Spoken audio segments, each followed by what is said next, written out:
way better. So now I'm ready. Welcome back or welcome to my channel. Today I'm just gonna tell you how I found a job in Switzerland. Of course I want to take you through all the process and what I did and blah blah blah. But I would like to mention that it's important to understand that when you leave your country to go starting a new life in a foreign country, you have to be willing to learn the language, to work harder than the others and stuff like that. And you also have to kind of have something to share and something to give to the country, that you're like offering something because you're good at something. I know it's hard, but it's not like you can come and expect that someone is gonna give you a job or I don't know, help you just because you moved from another country. You just have to show that you have something to give, right? I have a list because I don't function without lists and I forget things and I don't want to fake it. I just don't remember things. It's a problem. I need help. The language, okay. It's important to study the language. In Switzerland, there are 3-4 main languages, French, Italian, German. I came and I'm living in the German part. I suggest you to start learning the language in your own country before you come here, or in the country you would like to go, maybe Germany, whatever.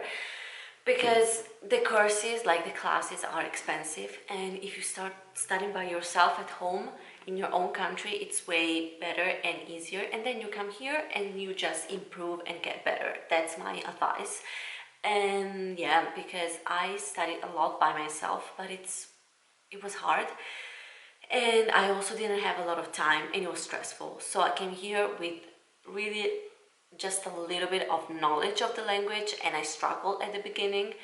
So to come here easily so that you can actually a little bit have conversations and also find your way around the country, it's better if you just know and speak a little bit of German or French or Italian. Oh, the difference between European citizens or specific countries and non-European countries. So there are agreements between Switzerland and other countries, and depending on what kind of country you come from, the agreements would be different. So maybe it's easier or maybe it's more complicated to come in Switzerland for you and to find a job. I come from Italy, so it was easier because the agreements allow me to do, like, to look for a job. But for other people from other countries, it's not that easy to receive permit. That's what I mean. The checklists, there are a few available on the internet, and those are amazing because they just tell you the things that you should already have and know before or from the moment you move to Switzerland. So for example, in Switzerland it's mandatory to have a health insurance. You have to announce your arrival in the country. Within 14 days you have to announce your arrival and say, hey, I'm here in Switzerland, not on vacation, but looking for a job and I want to stay here. And then you of course have to find a job, because if you don't have a place to stay, like some friends or maybe relatives, people who maybe would like to give you an apartment, well, a lot of them require and they want you to show a job contract, which is crazy. I know you want maybe just to find a place first and then find a job, but sometimes it doesn't work that way. So you find a job, you show the contract, and you be like, hey, I have I have a job, and so they are more willing to give you the apartment. I know it's hard. Then I would like to mention the difference between an open-ended contract and a fixed term contract. According to what you have and what you get as a job contract, you're gonna receive a specific permit. So if you have the fixed term contract, it means that you maybe it's written that you're going to work until the end of summer or whatever. So it means that it's temporary, and they'll give you the L permit. In German would be Bewilligung, if you want to learn a new word. That's the right way. Just watch my videos. I won't speak always English, I promise. I will change language sometimes when I'm willing to do it. So stay tuned. Annoying, so annoying. And so that's a problem, a fixed term contract, because you just receive like a temporary permit. And yeah, so try to find an open-ended contract. They will give you the B permit. With that, you can stay in the country for 5 years, even if you don't work sometimes, whatever, you can just stay, nobody is kicking you out. That's what happened to me as Italian citizen coming to Switzerland, but it's different according to what country you come from, like I told you before. Then I will get the C if 5 years have passed, and if I'm stable, like financially stable, if I don't have like criminal records, or if I didn't do anything wrong. I am supposed to receive the C, and that it just doesn't expire. So that's great, but I'm not there yet, because I've been staying here in Switzerland. It's about 2 years, less than 2 years, so it's too soon. But I'll tell you what happens in 3 years. Of course, I started writing a lot of job application. I got a lot of help because it's really hard. And once you get a little bit of help, or you search on internet how to write German job applications, then you learn how to do that. But it's not easy, because it's another kind of level, and also the vocabulary is harder. But you just write one, and then the others are similar. You just change. So as I was saying before my camera died, thank you, I have to change it, I have to buy a new one, I just don't have the money. And I wrote a lot of them pretty similar, and then I of course changed a few things according to what to the job I was applying to. You just talk a little bit about yourself, and then you're starting a new life in Switzerland, and yeah, you just talk about yourself a little bit, what you are able to do, and then you are really happy to work in that restaurant as a waitress for a not really fair pay. So that's basically, you have to lie. So just be good at lying. Job interviews, so funny. At the beginning I was like struggling, I couldn't go through a proper job interview. Then I started those typical expressions in German that you use to introduce yourself and to say, I'm really interested in working at your fast food, can't wait to work long hours, and thank you, I just want to make French fries, please. Sad. But eventually it got better, and then I got a job at Starbucks. It was really interesting, really fun. But of course, there were a few racist clients. Just they don't have the patience to wait for you to actually understand something because you don't speak the language. And I felt really stupid sometimes because I couldn't understand. But eventually it gets better, and you just have to stay strong. But that helped me a lot working as a barista, because it actually helped me with the permit, and then I got the B, which is amazing.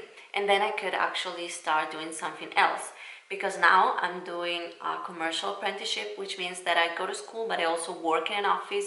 Way better, you know. I'm still a trainee, so I'm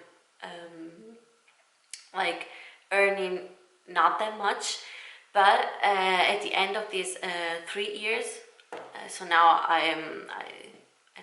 it's my second semester, so yeah, it's going really great. And then after these 3 years, I will get way more money, and just the average salary, yeah, in Switzerland is about 4,000, 5,000 francs, which is really good.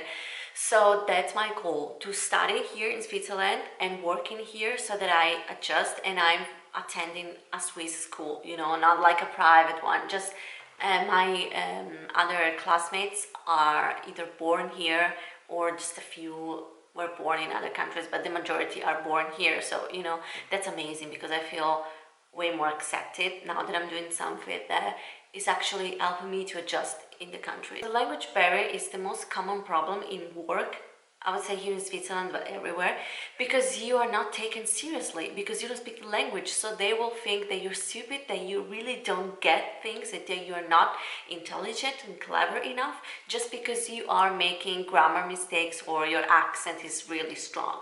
So my goal was always, and it's still my goal, to improve my German so that people take me seriously, and it has paid off. All those hours studying until maybe very late at night now made me one of the best in the class. Like, I really get good marks at work. Like, I learn quickly, I'm efficient, I'm multitasking, I talk at the phone in German, I write emails in German, I speak with the colleagues in German, at school the same. The thing is that people do not realize that it's extremely difficult to leave your own country, your family, your friends, your entire life to start a new one in a foreign country whose language is also pretty difficult. Like, German is difficult. And that's really hard, and it's been hard for me, but I'm proud of myself and the things that I've achieved, and that now I'm doing something that most Swiss people do, and also a lot of them don't even make it because it's hard, you know. They maybe drop out of school or they have problem at work. My camera died again. Aiuto. A lot of people ask, maybe, or maybe you are also wondering, if Swiss people are rich and have all this money. I mean, it's true in most of the cases. The thing is that in Switzerland, if you're willing to study and if you are the kind of person who works really hard, you can achieve a lot. The salaries are quite high, and the cost of living is pretty high too. Like, I don't know, groceries or the rent is really expensive. The salaries are good, and so you can have a really comfortable life.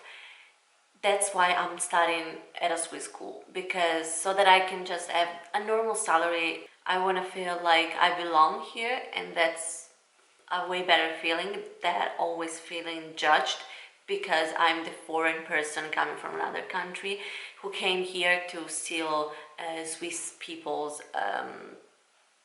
jobs. That's not how I want to feel, you know. So really thank you for watching this video. I hope that maybe helped a few of you that are thinking about coming here. And if you have questions, I'm always here to answer.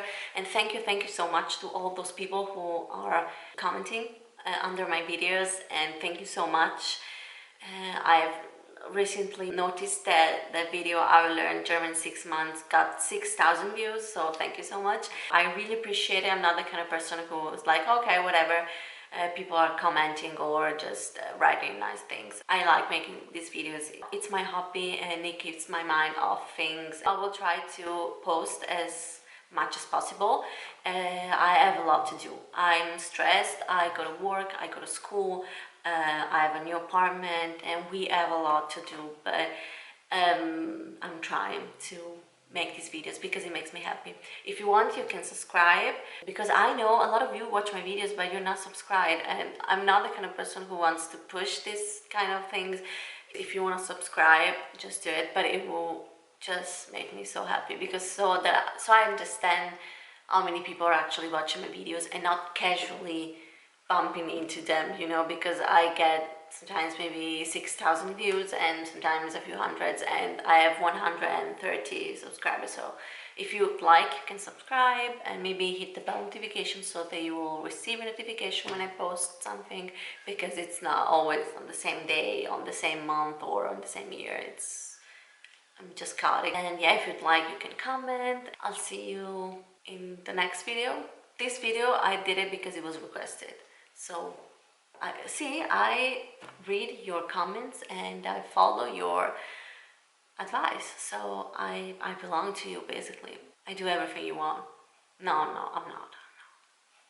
That was not even funny. Okay, bye. I'm having a mental breakdown. That's sad. Okay, bye. Ciao.